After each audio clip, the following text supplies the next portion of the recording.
Hello everyone, Cat Dad Things here, and today I want to show you the 5 best metas for grinding gold as a casual player. These methods still apply to experienced players as well, but sometimes it's nice not to have to think too hard and just kick back and whack a bunch of stuff.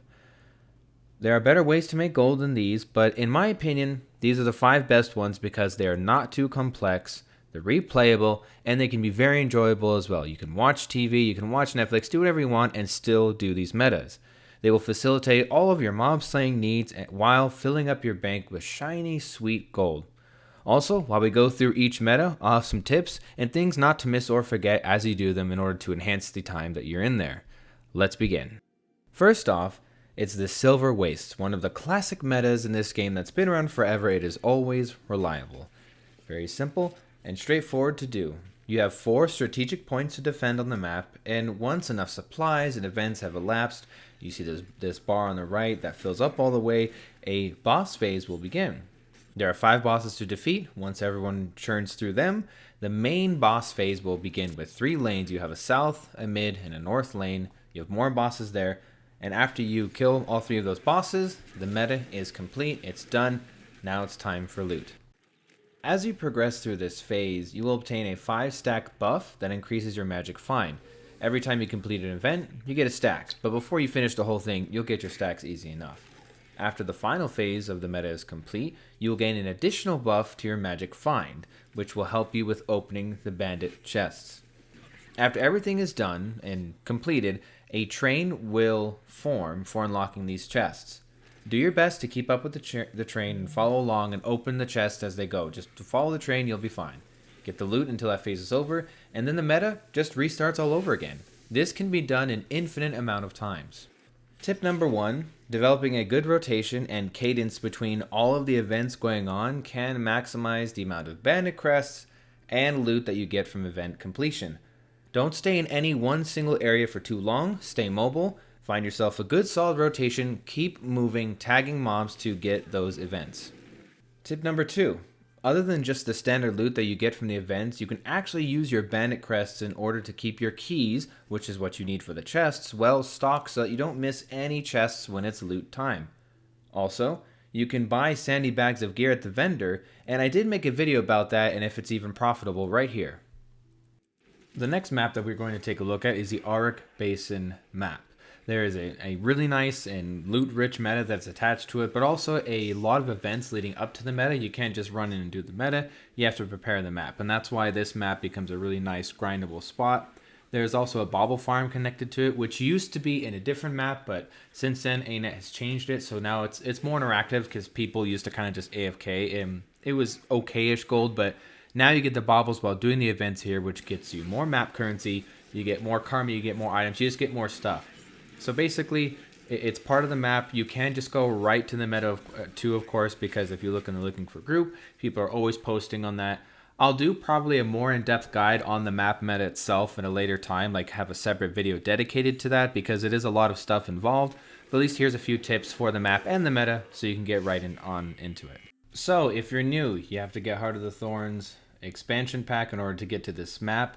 And when you do, of course, you can unlock the waypoints in the map itself. The tip is to pay attention to the waypoints and the chat.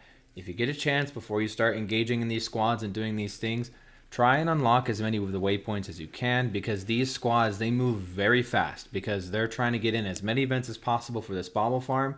So people will leave you behind. And when they're tagging these events and these mobs, they're going to die fast. So make sure you get all the waypoints so you know you can get to places very fast. And check the chat. They'll usually almost always tell you exactly where to go.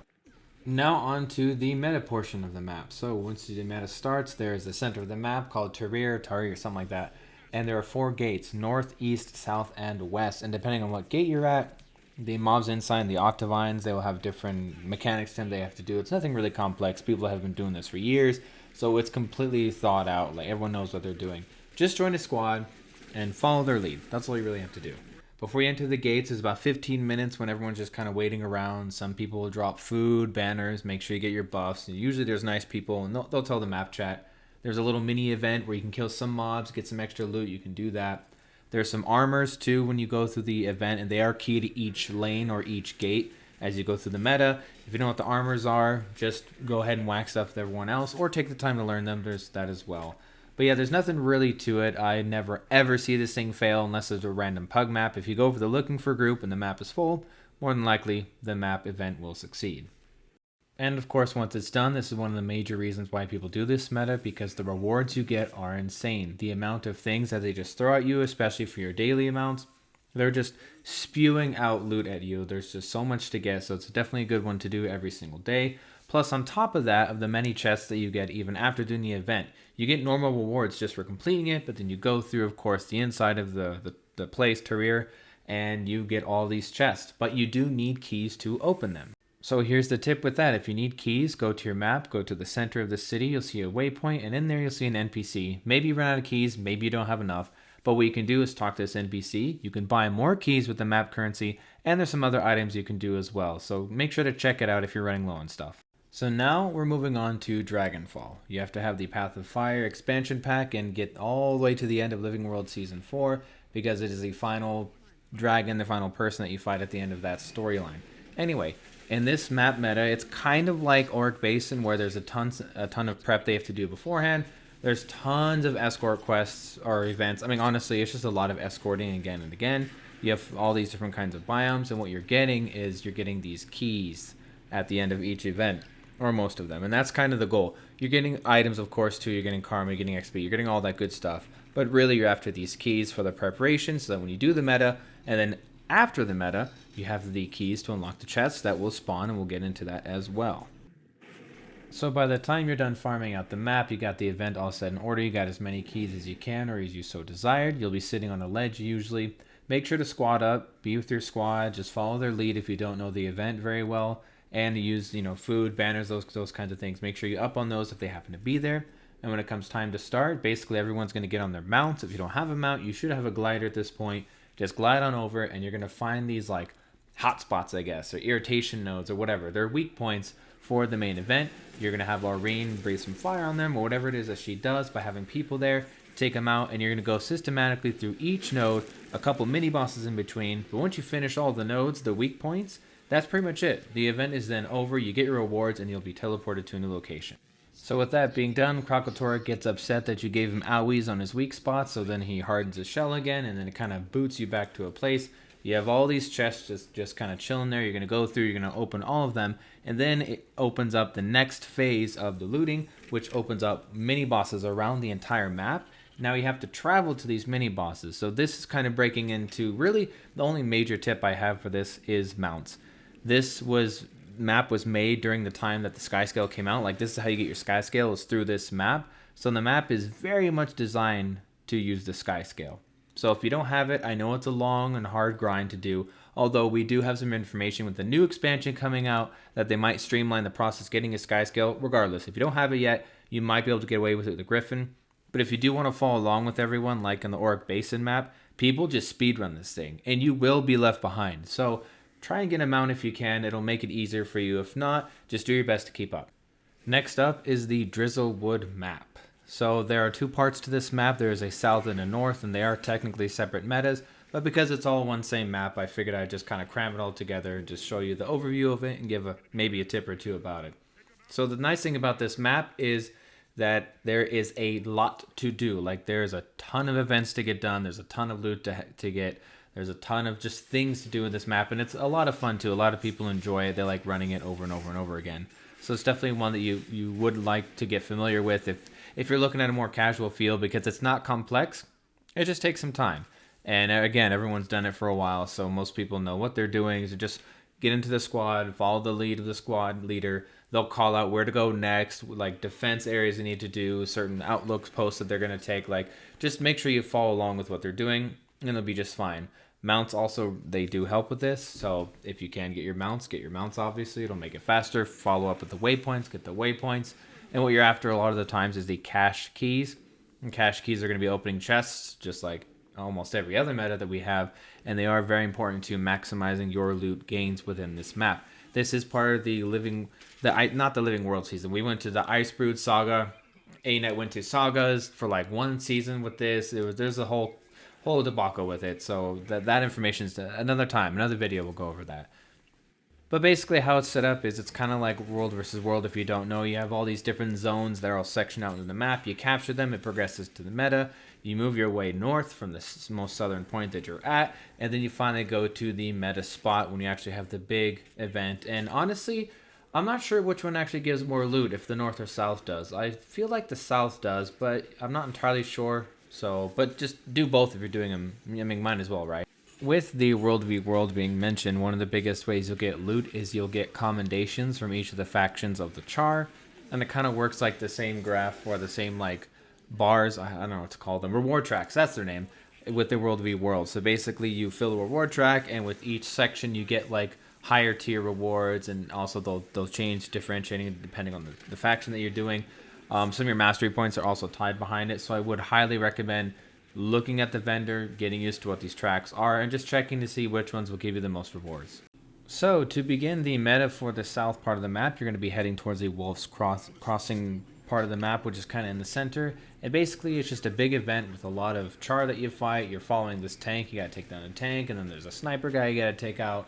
It's not really complex at all. Again, just follow everyone else. There's a couple like portals that you take to down the mobs basically.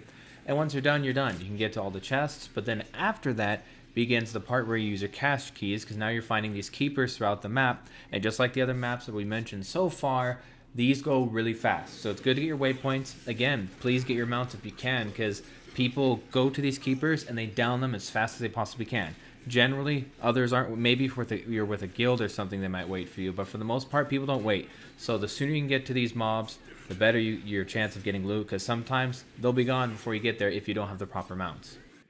And so the north part of the meta, again, I'm not sure if it gives you more items in the south. I think the south technically does more if you do the entire thing, but I do feel that the north part is a little bit more fun. This part, you're sieging the citadel. You're kind of trying to make your way through. You're attacking the outside. You're getting all the siege equipment ready. You're going through. You're hitting mobs. You're taking down stuff. You take down a big ice boss. You go to the main gates. You find your way through. There's little things you do inside. You make your way all the way up to the top, and then you face off against a dragon. There's several phases to that. Then you fight the dragon, you beat the dragon, and you get this giant circle, this pool of loot where you need cache keys for this one. The other one you didn't, but this one you do need cache keys for every single one of these chests. That's why cache keys are so important to get, and the way you can get them is by having lots of supply, leading us now into our tip. So once you find yourself in the map, if you go to the base waypoint all the way to the south, you go a little bit to the left, you will see a key vendor there. That's also where one of the ways you can change your commendations. I do recommend familiarizing yourself with how they work, but more importantly, this is where you can get the cache keys. It takes some supply to get keys. You can only get so many in a day, but when you buy 5 keys at a time, the price for supply does raise. It doubles itself. After a while, you'll run out of supply. What do? How do you get more supply? Well, at this vendor, there is a buff that you can get that increases the amount of supply you get while doing this meta. I already have it on this account, so you can't see it anymore for me. I highly recommend doing it. Just put up the money up front, put up the cost for it, get it. I promise you it's worth it in the end. Last but certainly not least is the Gyala Delve. So after the events of End of Dragons, the latest expansion that we got, you had What Lies Beneath open up a new map for us, new events, which kind of functions similar to a Drizzlewood Coast map where you take territories and whatnot. But basically to start the event, you have this circle that you just saw there. You need at least 10 people. Once you get enough there, you can just do the meta. And it's nice because the entire map is basically based off this meta, and at the same time you can do it infinite amount of times if you so wish. Once you finish it, you can go right back and repeat it. Same thing with Dragonfall, you can repeat that as many times as you want. Silverwastes, you can do that. Auric Basin, you can do the map again and again throughout the day, but there are resets to it. And then Drizzlewood Coast as well, there's also resets to that. But, so, with this map here, you just follow the NPCs. I mean, it's an escort thing. It's like the epitome of Tank and Spank with the bosses at the end. There's really not a whole lot to this thing.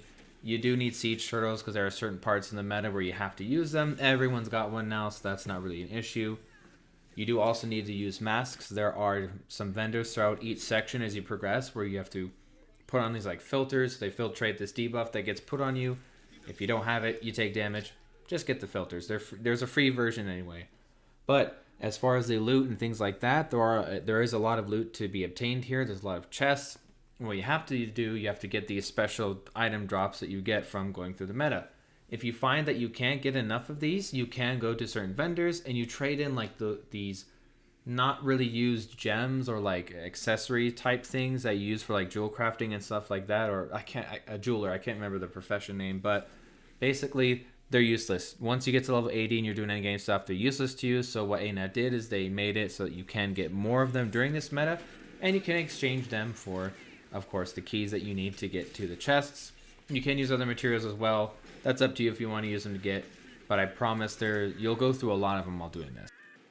So since the whole map is a meta in this case, this boss fight at the end, basically what's going on is it is the epitome, the epitome, however you want to say it, of a tank and spank.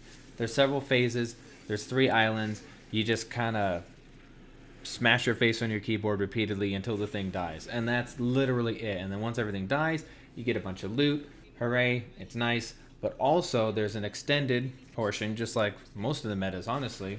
You do get the chance to have more mini bosses, which give you even more loot. So the chests that you get from the main event, you don't need keys for those, but then all the other ones you do need keys. So make sure you stock up on keys, because you can very easily run out of keys for this kind of a meta if you aren't constantly doing it.